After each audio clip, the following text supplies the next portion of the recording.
They expect you to panic. They expect you to flinch first, break first, speak first. The world is structured around reactions, emotional, immediate, and uncontrolled. But what happens when you don't give them any?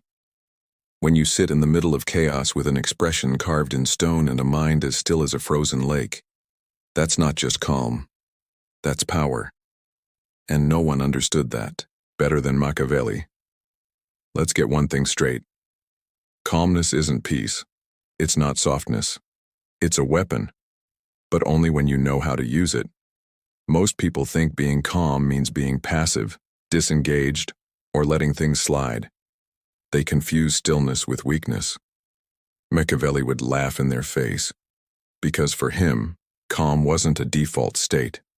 It was a deliberate tactic, a controlled silence designed to unnerve, to dominate, and most importantly, to protect the self from emotional ambush. He once wrote that a man who wishes to profess goodness at all times will come to ruin among so many who are not good. In other words, if your calm is just politeness, you're done. But if your calm is built like armor, if it's your strategy, not your weakness, then you're playing on a level most people can't even see. Here's the first lesson. Never react when you're expected to. The moment someone throws bait, emotional or otherwise, they're trying to write your next move for you. And most people comply. They argue when insulted, panic when threatened, smile when praised, predictable. But Machiavelli teaches us that predictability is a leash. True power lies in controlling your reactions, not for peace, but for dominance. If they can't read you, they can't plan against you. Second, use silence as a mirror.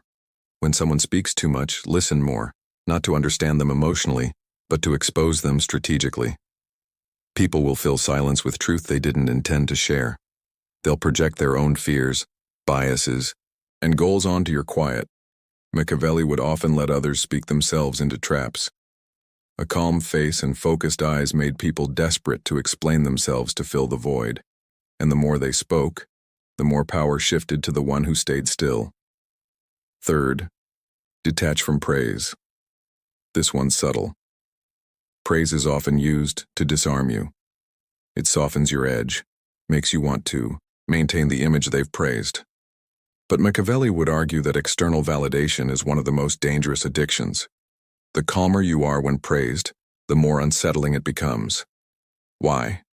Because they can't tell if you agree, disagree, or are planning something bigger. You hold your own image.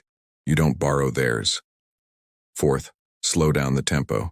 In moments of stress, people speed up. They talk fast, think fast, decide fast. That's where mistakes are made. The Machiavellian mind knows that urgency is often artificial, manufactured by others to force you into rushed compliance. Your calm disrupts that. It sends a message. I do not move on your timeline. And if they can't drag you into their storm, they have to sit in your stillness. That alone shifts control. Fifth, observe patterns, not words. When you're emotionally neutral, you start seeing the game for what it is. People lie with words but confess with habits. The same person who preaches loyalty disappears when you're at your lowest. The one who smiles too much at others' success might never clap for yours. Machiavellian calm allows you to watch without getting pulled into their narrative. You gather data. You track behavior, and then when it matters, you act with precision. No drama, just consequences. Sixth, accept the worst before it happens. This isn't about pessimism. It's about preparation. When you've already mentally accepted the possibility of betrayal, loss, or failure, it can't rattle you when it arrives. You move through it with eerie composure, because you've already played it out in your mind. And when others see that, they feel small. You've removed their ability to shock you.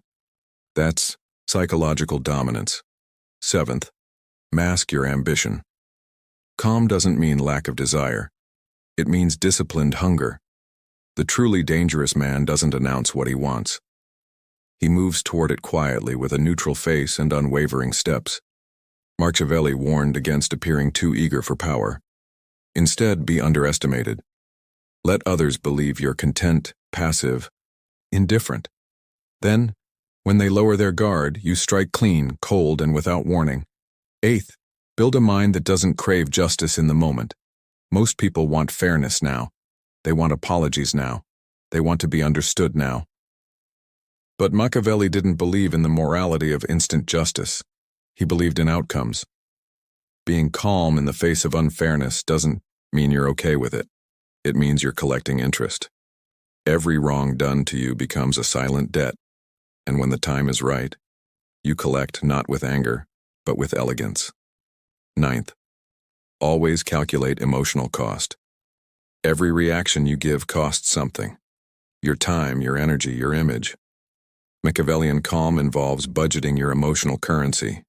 You don't give attention to insults that don't matter or explanations to people who aren't owed one. You protect your inner economy. And because you spend emotions wisely, you always have more to invest where it truly matters when the real game is being played. 10th, see through flattery with surgical clarity. Compliments, when timed well, are tools of manipulation. The Machiavellian sees every compliment as a potential strategy. Who's saying it? Why now? What do they want in return? Calmness gives you the space to assess without reacting, while others get drunk on praise. You sip the poison slowly, identify its taste, and spit it out before it does any real damage. 11th, use calm as a form of punishment. Silence is not just the absence of words, it's a calculated weapon. When someone betrays, insults, or disappoints you, the average person yells, cries, or tries to talk it out. But that gives the other person exactly what they want: an emotional payoff, a reaction. Instead, Machiavellian calm punishes with distance. You remove yourself completely. No closure, no emotional resolution, just emptiness. That void they're left with, it hurts more than any words could. 12th, know when to let others destroy themselves. Not every fire needs your water. Sometimes people spiral, lie, or manipulate because they expect you to jump in and fix things. But the calm strategist lets them burn, not out of cruelty, but out of control. You understand that chaos often consumes its own creators. And when you're calm, you can watch it unfold from a distance, safe, detached, untouchable. 13th, and maybe the most important one, don't mistake emotional suppression for true calm. Machiavelli never advocated for robotic detachment. He advocated for mastery. True calm doesn't mean you feel nothing. It means you feel everything, but you choose when, where, and how it's expressed. You control the temperature of your inner world, like a blacksmith controls fire, always burning, never out of control. You begin to realize that the calmer you become, the more unsettling your presence is to those who thrive on noise. They start to question your thoughts, your motives, your plans. They poke, they prod, they provoke, because silence is louder than their chaos. And you just sit there watching, thinking, calculating. That's when your calm stops being just a personal skill and becomes an atmosphere. People can feel it when you enter a room. They sense that they're no longer in charge of the tempo, that their tricks don't land the same way, that their usual hooks don't catch. This is where Machiavelli's philosophy becomes less about theory and more about lived power. Because calmness, when practiced at this level, reshapes how others behave around you without you having to tell them anything. Think about how predators in nature move. The ones who run at every sound, who snap at every movement, rarely survive long. But the ones who stalk slowly, almost lazily, control the entire field. Their calm isn't laziness, it's supreme confidence. It's knowing that their next move doesn't have to be loud to be lethal. This is the kind of calm that starts bending reality in your favor. People begin to second-guess their own moves before making them. They hesitate. They self-censor. And all because you refuse to let them dictate your inner state. A powerful extension of this is how you handle confrontation. Most people approach conflict like a street fight, fast, loud, and messy. But Machiavelli would advise you to treat every confrontation like a chessboard. You don't need to swing first. You don't even need to look aggressive. All you need is to radiate a composure so cold that it unsettles their certainty. A calm opponent is terrifying because they seem to know something you don't. They seem prepared for every outcome. That's why your stillness must be rehearsed, refined, and practiced until it's second nature, so that even under pressure, your face remains an unreadable mask. Another dimension to this is emotional camouflage. You might be furious inside, but outside, you remain unshaken. Not because you're suppressing your humanity, but because you're playing a longer game. You don't want them to know what you feel in the moment. You want them to discover it when it's too late, when your strategy has already unfolded. Calmness here is not absence but delay. You postpone your reaction until it serves you best. That's why people who use emotional outbursts as a weapon often fail against someone Machiavellian. They can't get a rise out of them, and without that, their tactic collapses. Then there's the question of self-control under provocation. The modern world is engineered to trigger you.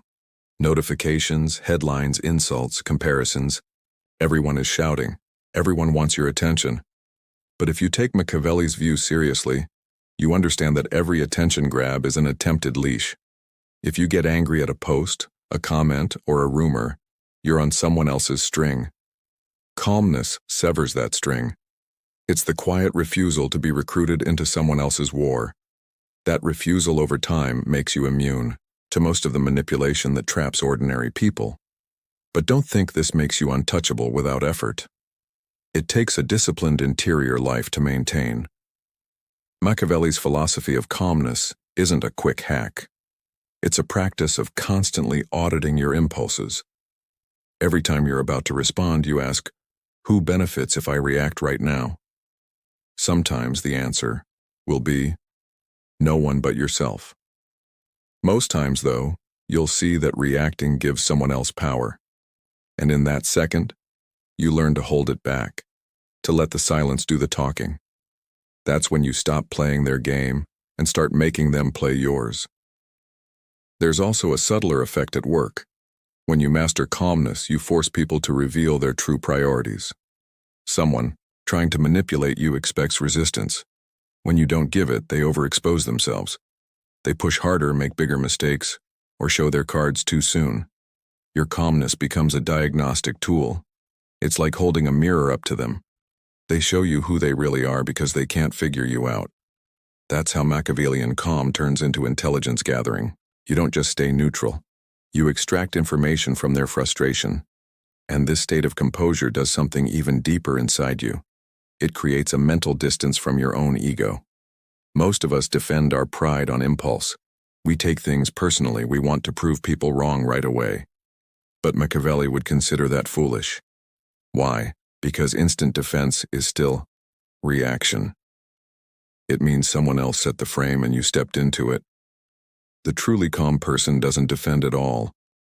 Not because they're weak, but because they know their reputation is a fortress built on action, not argument.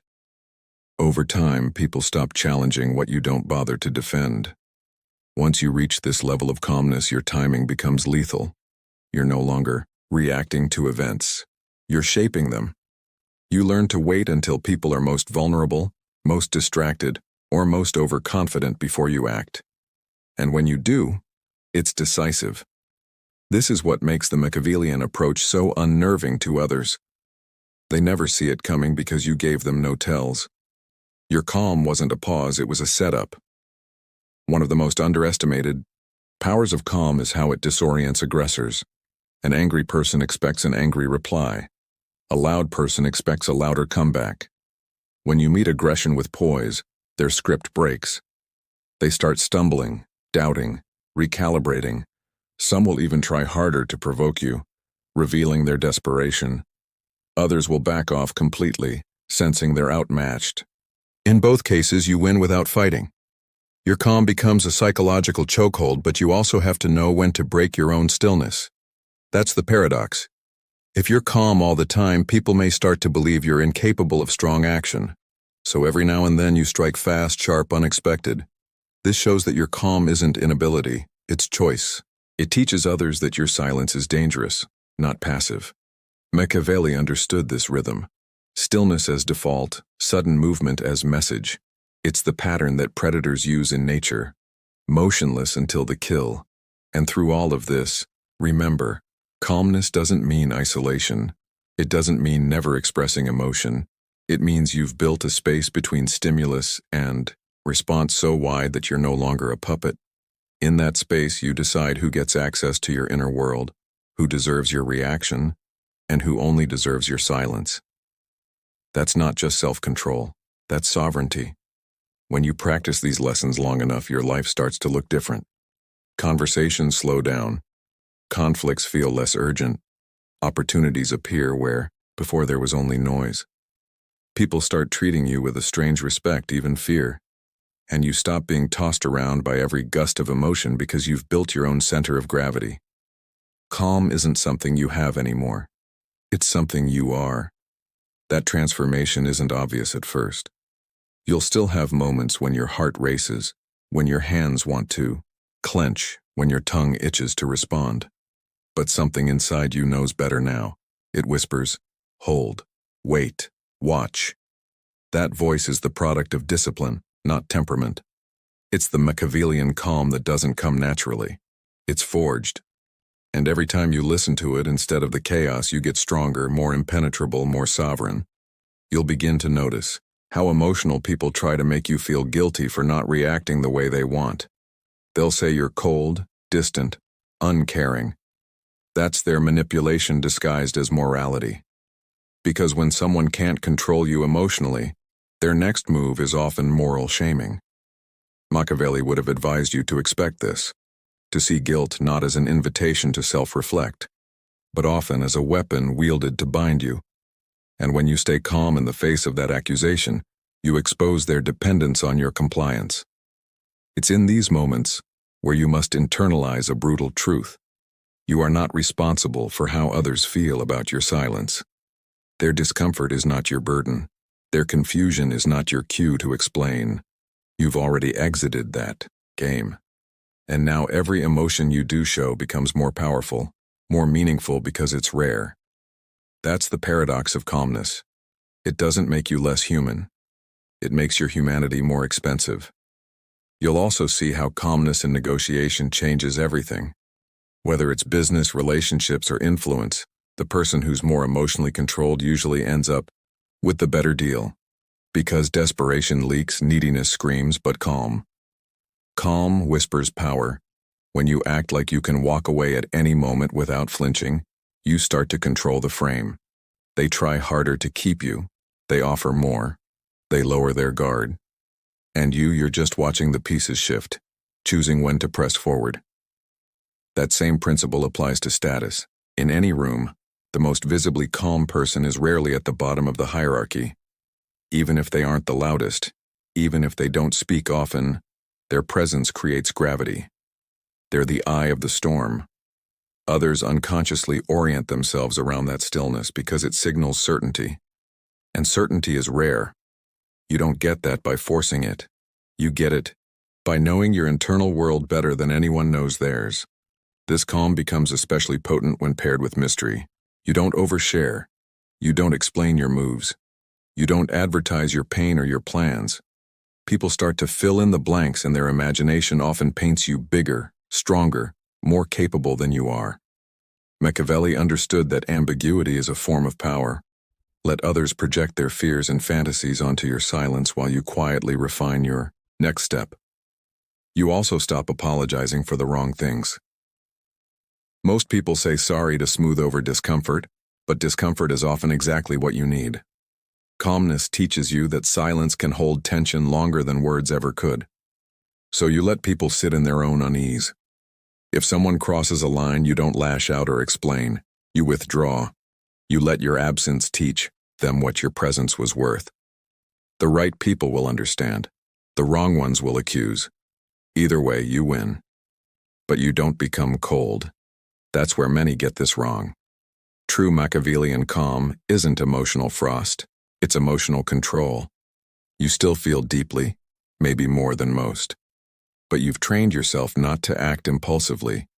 You don't trust every feeling just because it's loud.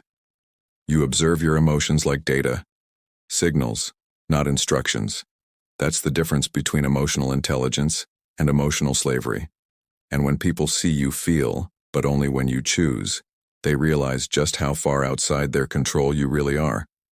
Even your relationships start to shift. The people who were drawn to your past volatility might fall away. They'll say you've changed, that you're too in your head now. Let them go. Because what's really happening is this. Your calm has made you incompatible with their chaos. They needed your reactivity to maintain the old dynamic. But now your silence terrifies them. Your composure makes them question their own behavior. That's not your burden, that's your evolution. You'll also find that calmness sharpens your memory. When you're not stuck in emotional fog, you remember exactly what people said, how they said it, what their patterns are, while you build an internal library of behaviors and motives. So when the time comes to make a strategic decision, who to trust, who to keep close, who to distance, you're not guessing, you're recalling. People often mistake calm people for passive ones. But the truth is we're just collecting receipts in silence. And that silence becomes your advantage in crisis. When everyone else panics, you think. When others yell, you calculate. You become the person people turn to when things fall apart. Not because you have all the answers, but because your stillness feels like a lifeline. Machiavellian calm isn't just psychological. It becomes social capital. You earn a kind of quiet authority built not on title or force, but on the reliability of your inner state. That's influence that can't be faked. But don't mistake that influence for invincibility. You'll still get tested, manipulated, provoked. The difference is, you'll start seeing those tests for what they really are. Auditions. People are constantly auditioning for access to your time, your energy, your emotions. Most don't deserve it. Calmness gives you the clarity to filter them out, not with cruelty, but with indifference. You learn to conserve yourself not because you're better, but because you're building something deeper, something that no one else can control. In the end, the Machiavellian philosophy of calm isn't about being emotionally distant, it's about becoming emotionally sovereign. You own yourself so completely that no one else can shake you unless you let them. Your reactions are your property. Your silence is your strategy. Your stillness is your sword. And once you've mastered that, really mastered it, people won't just notice. They'll feel it in their hesitation, in their confusion, in their quiet fear that no matter what they do, they can't seem to get under your skin. Because they can't. Not anymore.